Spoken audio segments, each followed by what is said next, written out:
ড্রাইভারদের training এর ক্ষেত্রেও মানে কোনো ব্যবস্থা মানে এখন থেকে শুরু হচ্ছে অল্প অল্প করে, কিন্তু আসলে এটা এখনো অনেক তফাৎ আছে লাইসেন্সিং এর ক্ষেত্রে, মানে সব কিছু ক্ষেত্রে আসলে। আর আরেকটা বড় পার্থক্য হচ্ছে যে একটা আইনগতভাবে একটা উপায় থাকে, একটা মানুষ আক্রান্ত হলে বা মারা গেলে তার পরিবার তাদের একটা পদ্ধতি থাকে যেখানে তারা ক্ষতিপূরণ পেতে পারে, বা যদি এটা এক ধরনের খুনও হয় যাতে একটা ন্যায় বিচার পাওয়া যায় সেটারও একটা ব্যবস্থা থাকে।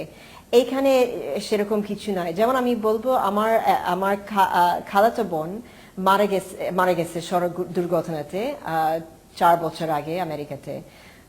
তারপরে কেস করেছে ড্রাইভার এগেনস্টে, ড্রাইভার নেশা করে ওই দুর্ঘটনাটা ঘটিয়েছে। তো ড্রাইভার তারপরে কনভিকশন হয়েছে, এখন জেলে আছে এবং ক্ষতিপূরণের একটা বড় অ্যামাউন্টও পেয়েছে তার পরিবারের। তো এই জিনিসটা এখানে নেই। মানে আমরা যদি কাউকে খুন করতে চাই, সবচেয়ে সহজ পদ্ধতি হচ্ছে আমরা যদি সড়ক দুর্ঘটনা ঘটতে পারি তাহলে সবচেয়ে সহজ। জি, আপনাকে অনেক অনেক ধন্যবাদ ক্যাথরিন মাসুদ। অনেক গুরুত্বপূর্ণ একটা কথা বলেছেন যে কাউকে যদি খুন করতে চাই তাহলে সবচেয়ে সহজ উপায় হলো সড়ক দুর্ঘটনার মাধ্যমে সেটা করা। আমি ক্যাটরিনা মাসুদের কথার সূত্র ধরে বলতে চাই যে আপনি প্রশ্ন করেছিলেন তাকে যে বিদেশের সঙ্গে আমাদের নীতির কি। আমাদের এখানে নীতিই তো নেই। প্রথম কথা হলো যে এই যে 33 জন মানুষ মারা গেল যে আপনারা প্রতিবেদন দেখালেন, সেখানে প্রতিবেদনের মধ্যে উঠে আসছে যেটা যে এক্সপার্ট যিনি বলছেন যে বাসের কোনো লাইসেন্সই ছিল না, 1.5 বছর ধরে লাইসেন্স নেই, অথচ সেই গাড়িটা চালাচ্ছে। এই যে গাড়িটা চালাচ্ছে রেজিস্ট্রেশন নাই, তারপরে ড্রাইভারের লাইসেন্স নাই। এখন এইটার বিষয়ে পৃথিবীর কোন দেশ আছে যে দেশের মধ্যে একটা গাড়ির ফিটনেস নাই, লাইসেন্স নাই, ড্রাইভারের লাইসেন্স নাই, গাড়ি রাস্তায় চলতে পারবে এবং এতগুলো মানুষের জীবন নষ্ট করলো? এখানে যারা দায়ী ছিল, যেমন এখানে দায়ী রেজিস্ট্রেশন যাদের দেখা দরকার ছিল তারা না দেখে এই গাড়িটা চলছে। এটা একটা কোম্পানি, কিন্তু তাদের আরো গাড়ি আছে। এখন এই কোম্পানিকে কি পানিশমেন্ট দেবে সরকার? যদি উদাহরণস্বরূপ মানে একটা দৃষ্টান্ত যদি তৈরি করতে পারে যে ওই কোম্পানিকে এই পানিশমেন্টটা দেবে, এবং যারা এই যে আপনার গাড়িগুলো রাস্তায় চলছিল কিভাবে, কার সাহায্যে এগুলো চলছিল সেটা ফাইন্ড আউট করে সেই সমস্ত মানে আইন শৃঙ্খলা রক্ষাকারীর যদি কেউ জড়িত থাকে কিংবা সরকারের কেউ জড়িত থাকে তাদেরকে ফাইন্ড আউট করে যদি সত্যিকার অর্থে যদি একটা এক্সাম্পলি মানে যদি ব্যবস্থা যদি নিতে পারে সরকার, তাহলে সে না আপনার অন্যান্যরা ঠিক হবে। কিন্তু এখানে দেখা যাবে যে কোনো কিছুই হবে না। আরেকটা আমরা একটা বিষয় দেখেছি যে সড়ক দুর্ঘটনা প্রতিরোধ করতে যখন সরকার কঠোর হতে চায় তখন আবার পরিবহন মালিক শ্রমিকরা তারা আবার ধর্মঘট ডেকে সরকারকেই অনেকটা বিপত্তিতে ফেলে দেয়। এই বিষয়ে আপনার কাছে আমি জানতে চাইবো। একটা বিরতি নিয়ে আসছে, একটা বিরতি নিচ্ছি বাংলাদেশ এখনই, ফিরছি একটু পরে।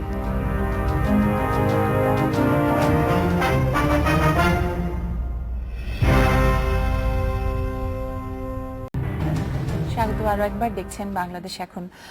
কাঞ্চন ভাই, সড়ক দুর্ঘটনার কথা উঠলেই শুরুতেই আমরা আসলে গাড়ি চালক বা ড্রাইভার তাদের বিষয়গুলো চলে আসে। আমার সাথে চট্টগ্রাম থেকে যোগ দিয়েছেন দূরপাল্লার গাড়ি চালক মাহবুবুল আলম। মাহবুব আলম, আপনার কাছে আমি জানতে চাইবো যে কোনো সড়ক দুর্ঘটনা ঘটলে শুরুতেই আমরা যে ড্রাইভার থাকে বা গাড়ি চালক থাকে তার বিরুদ্ধে আমরা একটা অভিযোগ করে থাকি বা অভিযোগ ওঠে। আপনি মহাসড়কে দূরপাল্লার গাড়ি চালান, আপনারা গাড়ি চালাতে গিয়ে আপনারা কি কি সমস্যার মুখোমুখি হন সেটা একটু আপনার কাছে শুনতে চাইবো।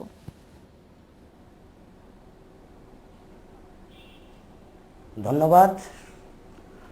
আমাদের সর্বপ্রথম বাংলাদেশের সড়ক ব্যবস্থা উপযুক্ত, সেই উপযুক্ত সড়ক ব্যবস্থা নেই বিধায় আমাদের বাংলাদেশে সড়ক দুর্ঘটনা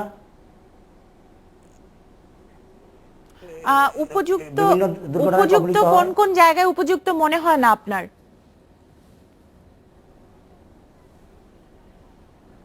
আমার মফস্বল শহর থেকে শুরু করে টেকটাপ, তেঁতুলিয়া, যেমন পঞ্চগড়, এই যে কিয়া পরিবহনের আজকে গতকালকে দুর্ঘটনা হয়েছিল, এখানে সর্বপ্রথমে ব্যবস্থা হলো আমাদের পেশাগত ড্রাইভিং লাইসেন্সে লেখা আছে 8 ঘন্টার একজন চালকের ডিউটি, অথচ দেখা যায় সে পঞ্চগড় থেকে চট্টগ্রাম এসে পৌঁছাইতে হয়তো বিকেল 3টা হইতে 4টা বিভিন্ন যানজট পেরিয়ে আসে, আবার সন্ধ্যা 7টায় তাকে আবার পুনরায় যেতে হয়।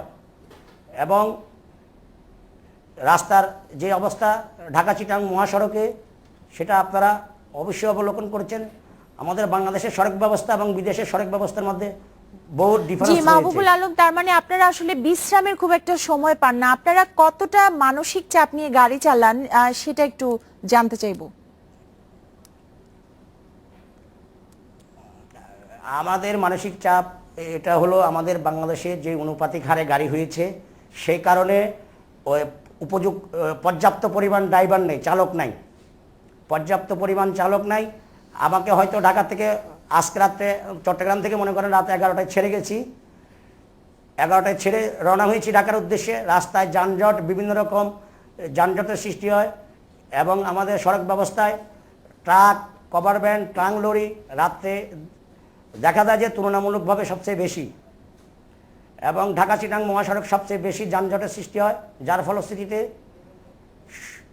সকালবেলা যেটা আমরা আগে যেটা সকাল 5টা, 5:30টায় পৌঁছাইতাম বা 6টায় পৌঁছাইতাম, বর্তমানে দেখা যায় যে একজন চালক তাকে দিনের 11টা, 12টা, অনেক সময় দিনে 4টা, 5টা ঢাকা যায় পৌঁছাইতে হয় চট্টগ্রাম থেকে। আরেকটা বিষয় যে চালকদের অদক্ষতা নিয়ে একটা বড় প্রশ্ন আছে যে চালকরা দক্ষ না, এই বিষয়ে আপনার মন্তব্য কি? আপনি কি এটার সাথে একমত?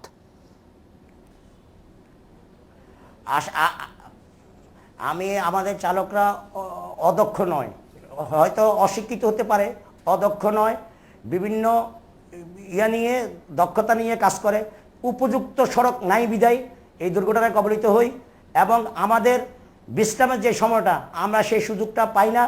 হয়তো আমি ঢাকা থেকে আসি, পৌঁছাইছি চিটাগাং, আবার যাত্রী বাসার টিকিট ফুল, আমার রিলিভার একজন ড্রাইভার আমাকে আবার। জি মাহবুবুল আলম, আপনাকে অনেক ধন্যবাদ আমাদের সাথে যোগ দেওয়ার জন্য। স্যার, উনি বারবার যে বিষয়টাতে এমফাসিস করছে যে উপযুক্ত সড়ক নেই, উপযুক্ত সড়ক আসলে কি হওয়া উচিত? উনি যে জিনিসটা বুঝাতে চাচ্ছেন, আমরা নামে বলছি মহাসড়ক, সর্বোচ্চ মানসম্পন্ন রাস্তা, কিন্তু চালানোর সময় উনি যে প্রতিবন্ধকতাগুলি পান, যেই পরিবেশটা পান, সেটা কিন্তু মহাসড়কের সাথে যায় না। সেই মহাসড়কের আশেপাশে বাজার, সেই মহাসড়কের আশেপাশে স্কুল, কলেজ, মাদ্রাসা, মিল, কারখানা, শ্রমিকরা পারাপার হচ্ছে, ইভেন পশু, গরু, ছাগলও চলে আসতেছে। তো মহাসড়কে যদি এই পরিবেশ হয় যেখানে 80 কিলোমিটারে চালানোর মতো লিখে আছে গতি, সেই জায়গায় পরিবেশটা নিয়ন্ত্রণ করার মতো কিন্তু কোনো উদ্যোগ বা ব্যবস্থাপনা বাংলাদেশে নাই। যেই কারণেই আমি বলবো চালকদের কিন্তু সারাক্ষণ এই রাস্তায় যে পরিবেশের উপর নজর রাখতে গিয়ে তারা কিন্তু খুব মানসিক চাপের মধ্যে থাকে। তারপরে একটা যানজটে যদি আটকিয়ে যায়, মানসিক চাপ কিন্তু আরো বেড়ে যায়। সো আমি যদি মহাসড়ক নাম দেই, তাহলে অবশ্যই তার মানটা থ্রু আউট দ্য জার্নি একই রকম রাখতে হবে। এর মাঝখানে আমি কোথাও গতি দিতে পারলাম, কোথাও দিতে পারলাম না, এটাকে আমরা মহাসড়ক বলতে পারি না। আমি আপনাদের অনুষ্ঠানের যে ক্লিপটা দেখলাম প্রথমেই, যে ইনভেস্টিগেশন করছেন, তিনি বলছেন যে এই গাড়ির রেজিস্ট্রেশন নাই, এই গাড়ির রুট পারমিট নাই। আমি জানি না, আমি এখন দেখব এই তদন্ত কমিটি কি সার্বিকভাবে সবাইকে দায়ী করেন কিনা। আমি কিন্তু সেই জিনিসটা দেখব। সরকার যখন এই তদন্ত কমিটিগুলি করেন, তারা একটা নোশন নিয়ে, একটা পোলারাইজড ভিউ নিয়ে শুধু চালককে দায়ী করে চলে আসেন। এখানে পুলিশের কি দায়িত্ব ছিল, পুলিশের কি দায়িত্ব ছিল, বিআরটি এর কি দায়িত্ব ছিল, এই গাড়ি অবৈধ গাড়িগুলি চলছিল কিভাবে? কাঞ্চন ভাই, এর আগে তো যে দুর্ঘটনাগুলো হয়েছে, এরকম বড় দুর্ঘটনাগুলোর ক্ষেত্রে তদন্ত কমিটি হয়েছে, আপনি তো এটা নিয়ে কাজ করছেন, তারা আসলে যে সুপারিশগুলো দেয় বা যে পরামর্শগুলো দেয়, সেগুলো আসলে কতটুকু মানা হয় আপনি এগুলো আসলে সত্যি কথা বলতে যে কোনো বিষয়ে দেখবেন যখনই কোনো তদন্ত কমিটি হয়, তখন বুঝবেন যে এটাকে ধামাচাপা দেওয়ার জন্য একটা তদন্ত কমিটি করা হয়।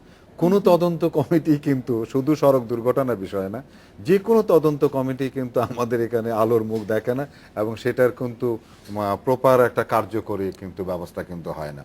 যেমন আমাদের এখানে দেখবেন যে একদিকে সড়কে যখন দুর্ঘটনা ঘটে, তখন ওই স্থানীয় লোকেরা কিংবা স্কুলের সামনে যদি হয়, স্কুলের কর্তৃপক্ষরা একটা আপনার একটা স্পিড ব্রেকার ওখানে দিয়ে দেয়। তো স্পিড ব্রেকার কিন্তু নিজেই কিন্তু আবার সড়ক দুর্ঘটনা ঘটায়, কিন্তু সরকার কিন্তু চায় না যে রাস্তার মধ্যে স্পিড ব্রেকার হোক। কিন্তু ওই মুহূর্তটায় কিন্তু সরকার কিন্তু ওই স্কুলকেও বলে না, স্থানীয় লোকদেরকেও কিন্তু বাধা দেয় না যে তুমি স্পিড ব্রেকার দিও না, কারণ ওই সময় মানুষের যে ইমোশন, সেই ইমোশনটার জন্য ওনারা কিন্তু রাজি হয়ে যাচ্ছে দিয়ে দেখ, পরে হয়তো এটাই করব। তো ঠিক তেমনি ভাবে আপনাকে ওই যে কমিশন যেটা তৈরি করা হয়, তদন্ত কমিটি যেটা তৈরি করা, সেটাও কিন্তু অনেকটা এরকমই আর কি, ইমোশনকে একটু স্থিমিত করার জন্যই কিন্তু কমিশন গুলো তৈরি করা হয়, সেটা আসলে যে মানুষকে বাস্তবে সেটার এটার কোনো মানে কাজ এই পর্যন্ত হয় না এবং হয়ও না। স্যার, বুয়েটের যে অ্যাক্সিডেন্ট রিসার্চ সেন্টার ARCর গবেষণা অনুযায়ী আমাদের দেশে প্রতি বছর সড়ক দুর্ঘটনায় গড়ে 12,000 মানুষের মৃত্যু হয়, আহত হয় 35,000। আবার বিশ্ব ব্যাংকের পরিসংখ্যান আপনি যেটা শুরুতে বলছিলেন, প্রতি 10,000 যানবাহনের মৃত্যুর হার 85.6। আবার দুর্ঘটনার পর মৃত্যু ছাড়াও অনেকে আহত হয়, পঙ্গুত্ব বরণ করে। এই সমস্যাটা একটি সোশ্যাল ট্র্যাজেডিতে পরিণত হচ্ছে কিনা আপনার কি মনে হয়? আমি বলবো স্বাভাবিকভাবে একটা সুস্থ মানুষ যদি হঠাৎ করে মরে যায়, তার সাথে সংশ্লিষ্ট যারা সদস্য থাকে তাদেরও কিন্তু অপমৃত্যু ঘটে কিন্তু, কারণ আমাদের যারা কর্মক্ষম লোক তারাই কিন্তু চলার মধ্যে থাকে, যার ফলে দেখা যায়